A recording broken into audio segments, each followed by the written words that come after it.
చేస్తారు కదా, దీనివల్ల ఏం పెట్టాలని పేరెంట్స్ అంటారు కదా.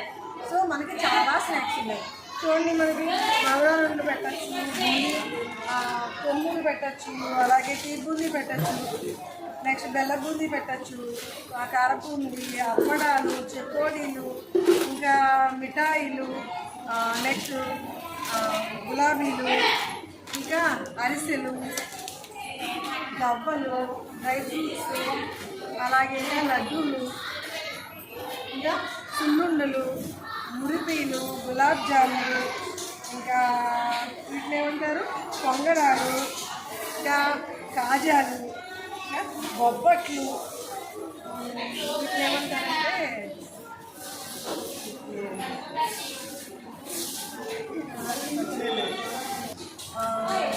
ఆకుపొడిలు, వేరుశనగ పొంగలు, వేరుశనగ పచ్చులు, అలాగే నువ్వులు ఉండలు, ఇంకా తోపుండలు, డోర్మిటీలు, ఇలా ఎన్నో రకాల ఐటమ్స్. ఇది కాకుండా మనం డైలీ పిల్లలకి ఎగ్ బజ్జీ వేయచ్చు, అతికాయ బజ్జీ వేయచ్చు, వామాకు బజ్జీ వేయచ్చు, తమలపాకు బజ్జీ వేయచ్చు, పచ్చిమిరపకాయ బజ్జీ వేయచ్చు, ఎన్నో రకాల బజ్జీలు కూడా మీరు వేయచ్చు.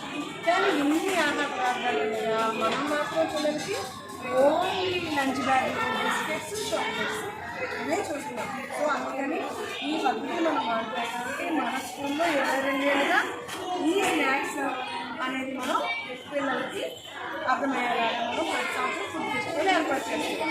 సో తల్లిదండ్రులందరూ మంచి గమనించాల్సిందంటే పిల్లల ఆరోగ్యం చాలా చాలా ఇంపార్టెంట్.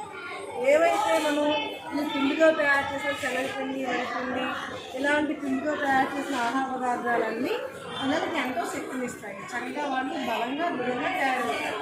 అందుకని మనం కేవలం ఈ ప్యాకెట్ ఫుడ్ మాత్రం అవాయిడ్ చేసి ఈ ఫుడ్ని మనం పిల్లలకి స్నాక్స్గా ఇవ్వడం ఈ రోజు నుంచి ఈ మెథడ్నే ఫాలో అవుతారు.